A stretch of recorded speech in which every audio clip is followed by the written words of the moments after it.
I'm 78 years old, and I only just discovered what real romance is. Not the kind in movies, not the kind you post online.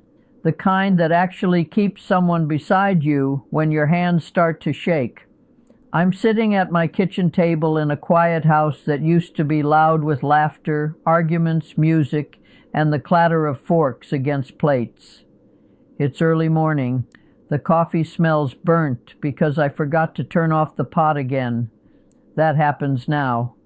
I've had a lifetime to think about love, and even more time to misunderstand it. If you're over 50 or love someone who is, I want to tell you what really matters, not what I believed, not what I chased, but what I finally learned when it was almost too late. What I thought romance was I met my wife Eleanor in 1968. I was 22. She was 20. She wore a yellow dress with white buttons and smelled like lavender soap. I remember that part clearly. Funny what the mind chooses to keep. I believed romance was about grandness back then. Big gestures, big plans, big promises. I'd save up for weeks to buy her a necklace, even if it meant skipping rent. I wrote poems I barely understood myself. I once drove 3 hours just to leave a rose on her doorstep. I thought that's what love looked like. She smiled at those things. She truly did. But she also asked for simpler things. "Can you be home for dinner tomorrow?" she'd say. "I'll try," I'd answer. And I meant it, until I didn't. By 1975, we had 2 kids, Mark and Lillian. Our house in Dayton, Ohio was small but warm. There were fingerprints on the walls and cereal on the floor most mornings. Eleanor would hum while cooking. I used to love that sound. But I was busy. Always busy. I thought romance was providing. I thought it was working late, coming home with tired eyes and a paycheck, and expecting gratitude. I didn't see how often Eleanor ate dinner alone. I didn't notice how she'd stop humming. I thought romance was buying flowers on anniversaries, not noticing when she stopped wearing perfume because no one ever commented on it anymore. I was confident, certain, proud. I thought I had love figured out. The things I ignored.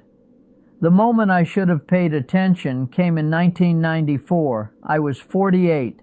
Eleanor sat across from me at the kitchen table, stirring cold soup, not eating it, just stirring. She said, "Do you still see me?" I laughed. I thought she was joking. "You're right here," I said. She didn't laugh. "I mean, do you see me?" she asked again.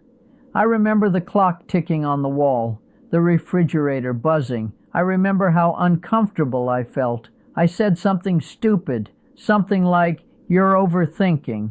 That was my specialty. She didn't yell. She didn't cry. That should have scared me more than anything. She just nodded. And after that, things changed in ways I didn't notice until much later. She stopped asking me to come to bed at the same time. Stopped telling me about her day. Stopped touching my arm when she laughed. I thought this was normal. I thought this was what happens after decades together. I was wrong. Romance didn't disappear. I just stopped practicing it. But not in the way I thought romance worked. She didn't want roses. She wanted me to sit beside her while she watched her shows. She wanted me to listen, really listen. She wanted me to notice when she was tired. She wanted me to reach for her hand in the grocery store, but I was busy planning our 30th anniversary cruise. Big gesture, empty heart. What I lost. Without knowing, Eleanor died in 2011. Pancreatic cancer, fast, cruel, unforgiving. The last year of her life. I was there, physically, but emotionally, I was late, too late. One night near the end, she asked me to lie beside her. Her skin felt fragile, like warm paper. She whispered, "I missed you, even when you were here."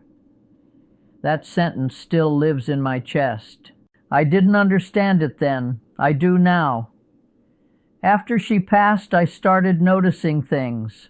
Her favorite mug still in the back of the cabinet, her reading glasses on the nightstand, the indentation on her side of the bed, and the memories. They came back differently, not the big ones, the small ones. The night she asked me to sit with her, the time she tried to tell me about her fears, the morning she wanted me to walk with her. I used to think romance faded with age. What really faded was my attention. And attention, I learned too late, is love's oxygen. What actually matters. After 50, love doesn't need fireworks.